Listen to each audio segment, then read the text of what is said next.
Hey, welcome everybody to another edition of Fabric Color Remix, and today we're talking about one of Tina's, my Civil War expert. Her favorite pattern is called Paducah 9-patch, and wonder why. And here we have it, and this is out of the book Nickel Quilts, which is a group of gals that started 5-inch patches swap at their guild. And so Tina has a collection of Civil War, which she's well known for her collection. And what she did was she rotary cut these for 2 days. Because it's 1,020 5-inch squares. 1,025-inch squares. Yes. Okay, so talk about your collection and how you chose the fabrics. Okay. What I did is, as you make quilts, you have a big, huge scrap bag, and you're like, I really don't want to get rid of this, but what am I going to do with it? And I'm really that way about Civil War prints. So I started going through them and pulling them out and pressing them, and I found this Paducah 9-patch pattern. The reason Sally and I have an affinity for Paducah is because our stores were about 2 blocks from each other for several years. So I met Sally in Paducah, and now we are in Jacksonville together. It's so much fun. But what I did is I went through all of my scraps and pulled them out. So there are a bazillion different types of Civil War prints in this. We spoke about Garibaldi before. There's Garibaldi. There is Wyndham Colonies Red. There's Wyndham Colonies Purples. You want to show them the purple pile? It's right in front of the red. Yeah. As we said on the previous video, purples are rather rare. So, each of the purples that I use may only have just a few squares. So, but I did want to put some purple into it. And we were able to get a really nice collection of very rare purples. So, purples are hard to find. They are. Now, during Civil War times, there was actually 2 different colors of blue. One was more of a Confederate blue, or Delft blue, they sometimes called it, which Sally just moved there. It's a lighter blue, and then right behind that is the navy blue. And actually I have some blacks on top of it. But the navies were indigo, mostly dyed with indigo. So this is more like a Williamsburg Delft. Yes, exactly. Blue, and then this is more of an indigo. Mm-hmm. And the interesting thing about these, if you look very closely at them, you're going to see chrome yellow, chrome orange, especially in this. And this is very unique for a Civil War, but this just gets... And it's got the cheddar color in it yummier and yummier and yummier. Yeah.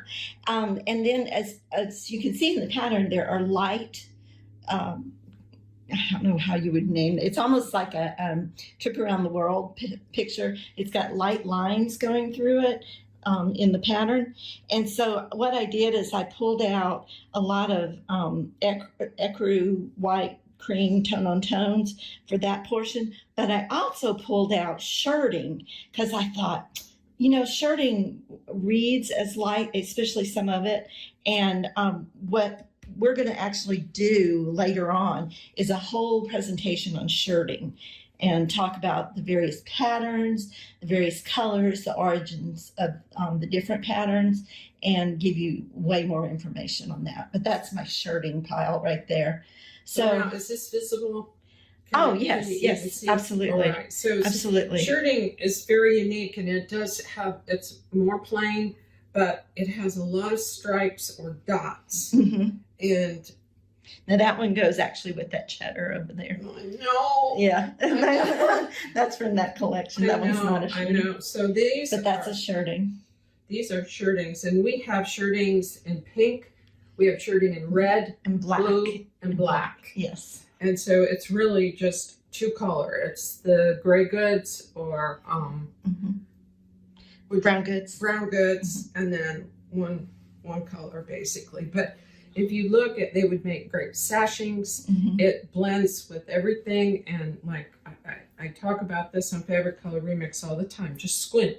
It does not have to match. It just has to blend. So you're very lucky that you don't need a color wheel. Right. Yeah, and I look forward to making this quilt. I think what I'm going to end up doing, if you'll notice, the quilt doesn't really have a border. I think what I'm going to end up doing is what are those, the sawtooth things? What are they called? Prairie points. Sorry, y'all got to understand. Yes, well, we can cut those because we've got the die for that. So yeah. And the year on this is, it does mention the year. It's 1850 to 19. Yes, and that's why I chose these fabrics, because these are fabrics that are actually reprints from that time era, and so I wanted to be sure to hold true to the pattern. It's going to be beautiful. I know. And we are going to, we're going to now want to see it. I know. At least get it. Yeah, y'all don't understand. I love to cut out quilts, and I just sort of don't get to the sewing machine. I just keep cutting them out. I know. Well, we all have. I counted how many projects I had, and I think there were 60. So, and I know you have a lot more than that. We aren't going to talk about it. So, anyway, now, is any in here, the reds are Garibaldi? Some of them are. Some of them are Colonies Red from William. And then the blacks? Those are Colonies Black. Colonies Black. Okay. Yeah. And I really think this is just incredibly interesting. Yeah. So I've got, as you notice, I've got browns and cadet blue, navy blue, black. And this tan. reads. That's a chocolate pink. Chocolate. We're back to Neapolitan. I know. I'm so sorry. No, but that's a chocolate and pink. Chocolate pink, and I hope, and I'm sure that will show up on. Yeah, it'll show up. And I mean, what you do is you randomly select the blocks, and as you can see in the book, you sew them together and then cut them into strips. So I'm looking forward to making this. Okay, now that I've talked about it, I'm kind of excited. Yes. Maybe I'll get to it. Yes, I think we should, we'll just set another machine up. I know. We can. So again, Tina, thank you so much. You're I'm a welcome. Civil War expert for Fabric Color Remix.